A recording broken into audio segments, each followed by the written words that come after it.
नमस्कार साଙ୍ଗମାନେ ଏଇଟା ଟିକେ ପୂର୍ବର ବ୍ଲଗ୍ ସକାଳୁ ଗୋଟେ ପାର୍ସଲ ଆସିଲା ମୁଁ କହିଲି ଏତେ ପାର୍ସଲ କିଛି ନାହିଁ ସେ ପାର୍ସଲ ଠକି ଦେଇ ପଳେଇଛି ଦେଖିଲା ବେଳକୁ କଭର ହେଇଛି ପୁଣି ପତଳା ଦେଖୁଛ କେତେ କଲରଫୁଲ୍ କେତେ ସୁନ୍ଦର ଦେଖୁଛି ଦେଖି ତ ମୋତେ ଲୋଭୁଛି ତମକୁ ଲୋଭ ହେଉଥିବ ନାହିଁ ଜଣା ନାହିଁ ତମେ ଜାଣିଥିବ ଆଉ ଏଠି ଝୋଳ ବନେଇଦେଲି ମ୍ୟାଗିର ଆଉ ଏଠି ଆମର କଟା ହେଉଛି ଗୋଟେ ପାର୍ସଲ ମାନେ ଏଠି ଆସିଯାଇଛି ଗୋଟେ ମିଶୋରୁ ଗୋଟେ ବଢ଼ିଆ ବଢ଼ିଆ ଇଏ ମାନେ ଏତେ କମ୍ ପ୍ରାଇସ୍ରେ ଡବା ପଠେଇଛନ୍ତି ମୁଁ କହିଲି ମିଶାବାଲା କିଛି ଘୋଟାଲା କରୁନାହାନ୍ତି ତ ଆଉ ସାର୍ ଫାର୍ଷ୍ଟ ଟାଇମ୍ ଗାଡ଼ି ଚଲେଇବି ବୋଲି ବାହାରିଲେ ଦେଖିଲା ବେଳକୁ ମୋର ଏଇଟା ଫିମ୍ପି ମାରିଯାଇଛି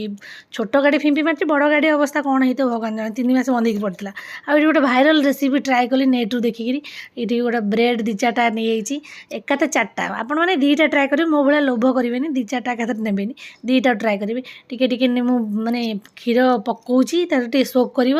ଏଠି ମୋର ବନିକଲା ଫାଷ୍ଟ ନେଇ ସାର୍ଙ୍କୁ ଦେଲି ଭାଇ ଏ ଲୋକଟା ଫୋନ୍ରେ ଗପୁଛି ମାନେ ଅନେଇବାର ବୁଝିବା ନାହିଁ କ'ଣ ଦିଆହେଇଛି ମାନେ ଆପ୍ରିସିଏଟ୍ ତ ଦୂରେ ଥାଉ ସେ କ'ଣ ଖାଉଛନ୍ତି ତାଙ୍କୁ ନିଜକୁ ବି ଜଣା ନାହିଁ ଆଉ ଇଏ ମୋ ଝିଅ ଦୂରରୁ ମନା କରିଦେଲେ ମାମା ମୁଁ ଖାଇବିନି ଆଉ ସାନରେ କିନ୍ତୁ ଟିକେ ଲୋଭ